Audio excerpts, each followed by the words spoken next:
عسلامة ومرحبا بكم في قناة هيفا والمطبخ الصحي. إذا كان ما زلتم ما شاركتوش في القناة شاركوا وفعلوا الجرس باش توصلكم الفيديوهات الجاية الكل. اليوم فيديو سبيسيال في تعاون بيني وبين صاحبة قناة حياتنا بكل بساطة. هي قناة مصرية تقدم فيها صاحبتها إيمان اللي هي قريبة من قلبي. تقدم فيها أسرار المطبخ المصري بطريقة مبسطة وطريقة سهلة. احنا تعودنا نشوفوا نسمعوا بالمهلبية والكشري في التلفزة والأفلام المصرية. هذه فرصة باش تدخلوا تتعرفوا عن قرب عن أسرار المطبخ المصري عن طريق قناة حياتنا بكل بساطة. ونخليكم مع إيمان باش تعرفكم أكثر وتعطي لمحة على قناتها. Enjoy the show. السلام عليكم ورحمة الله وبركاته. معاكم إيمان، قناة حياتنا بكل بساطة. قناتي بتقدم أكلات وحلويات بأقل الإمكانيات، وكمان معايا مصنعات زي الجبن وبدائل تانية كتيرة جدا. قناتي سهلة وبسيطة وبتسهل عليكم الأكلات. بقدم فيها حلويات شرقية وأكلات عربية.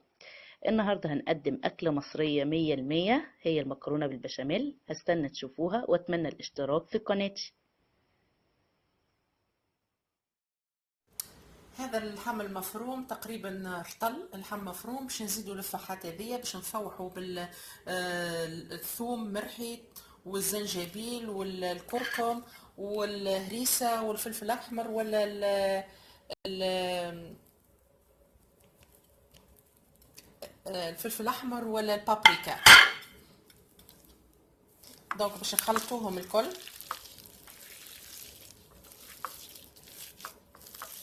sorry I'm using my hand so باش نخلطوهم الكل.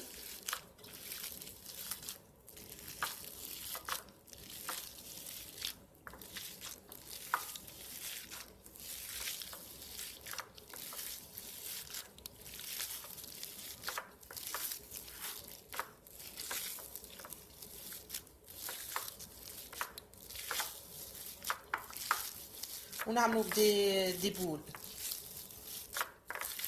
دونك فلفل احمر مغرفه صغيره، الزنجبيل مغرفه صغيره، الكركم مغرفه صغيره، الملح والفلفل الاكحل حسب الذوق، والهريسه مغرفه صغيره، والفلفل الاحمر ولا البابريكا كيف مغرفه صغيره. حاولوا ندخلوا الفحات الكل في اللحم.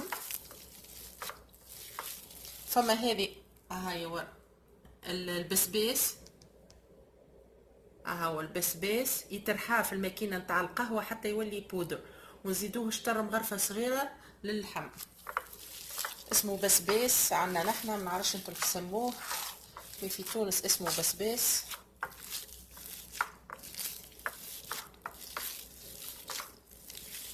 حاولوا ندخلوا الفحات الكل بالقدا في اللحم باش يجي حار، باش نعملوا كعابر بيهم باش يجوا حارين.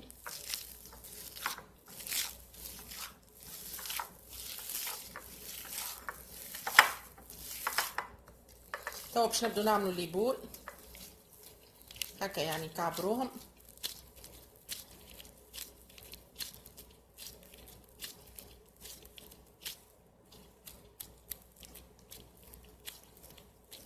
كعابر.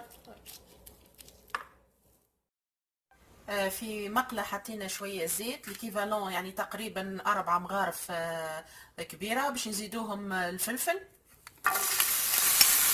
حار والبصل الثوم. حركوا شوية، قوي شوية على خاطر قوي شوية قوي شوية قوي شوية.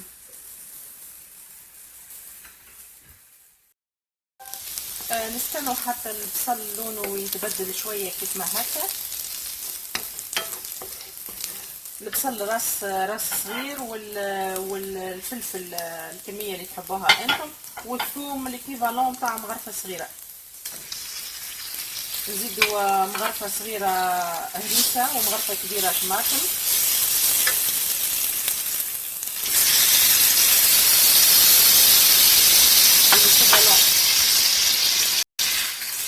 نتاع زوز مغارف كبار، زوز باردون. زدت كعبتين طماطم مقصوصين صغار كيف ما تشوفوا فيهم. دونك زدنا مغرفة هريسة كبيرة ومغرفة طماطم صغيرة، وزدت كعبتين طماطم قصيتهم صغار كيف ما هكا. وباش نزيد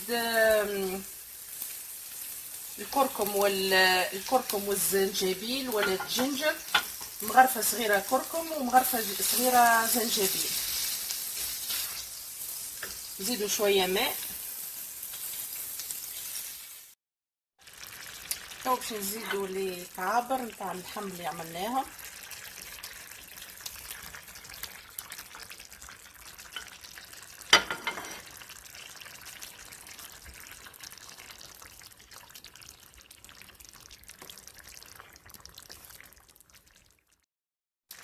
بعد ما حطينا اللحم الليبول نتاع اللحم ولا الكعابر نتاع اللحم، نستنوه حتى يطيب شويه، ومن بعد نزيدوا البسباس.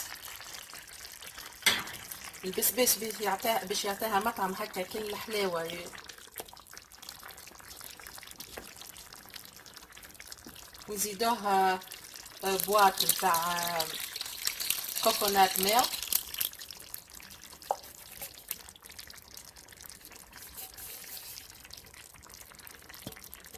حبش يهبط.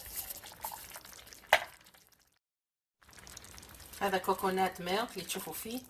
السر نتاع المكون اللي باش يبننها برشا هو الكوكونات ميلك. باش يتحل هذا تو يتحل بالحراره نتاع الغاز.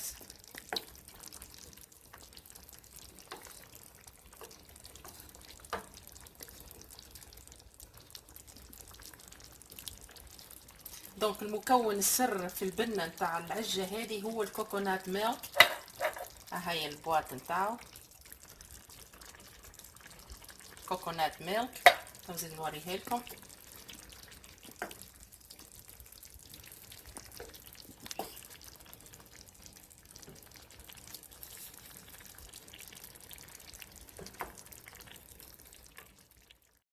ما صبينا الكوكونات ميلك اللي هو اهم انجريدينت، نصبوا العظام.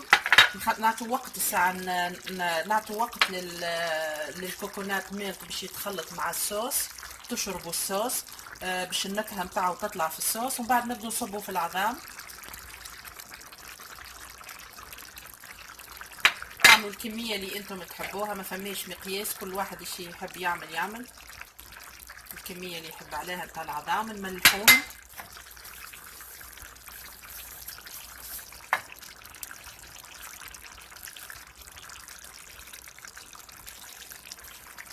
راجلي معايا جاي يعاون فيا على خاطر السيبور نتاعي مكسر، دونك هو اللي يحط في العظام وفي تو نزيدوا الحبق. نورا سي هاي. هاي جايز، ازيكم؟ مصر ام الدنيا. حب مصر كثير والمصريين. جربوها الوصفة هذه باش تعجبكم برشا برشا برشا برشا برشا، باش تعجبكم ياسر ياسر ياسر ياسر. المكون السر في البنة هو الكوكونات ميلك، يعني لازم تحطوا لها الكوكونات ميلك. تنوري لكم البواط نتاع الكوكونات ميلك. خلوا توا العظام تطيب شوية، ومن بعد نطفوا عليها العظام. كل واحد كيفاش يحبها، اللي يحبها طايبه بالقدا يخلي العظام حتى تطيب بالقدا، واللي يحبها هكا تبدا رايبه شويه يقص عليها وهي رايبه. اهم مكون هنا هو الكوكونات ميلك. العجه متاعنا حضرت، طلعت بنينه برشا. جربوها، انا متاكده باش تعجبكم. هذا السيت اللي حطيته اليوم. قناتي بالنسبه اللي دخلوا جدد فيها جزء على الديكور متاع المطبخ، وقريبا جدا باش تكون فيها جزء على كل ما يخص المرأة وجمال المرأة. السيت متاع اليوم هو من معمول باليدين، هاند ميد في تركيا. فوالا، ان شاء الله عجبتكم الفكرة متاع اليوم. نحب نشكر شكر خاص إيمان صاحبة قناة حياتنا بكل بساطة على الجست اللي عملته الحلو.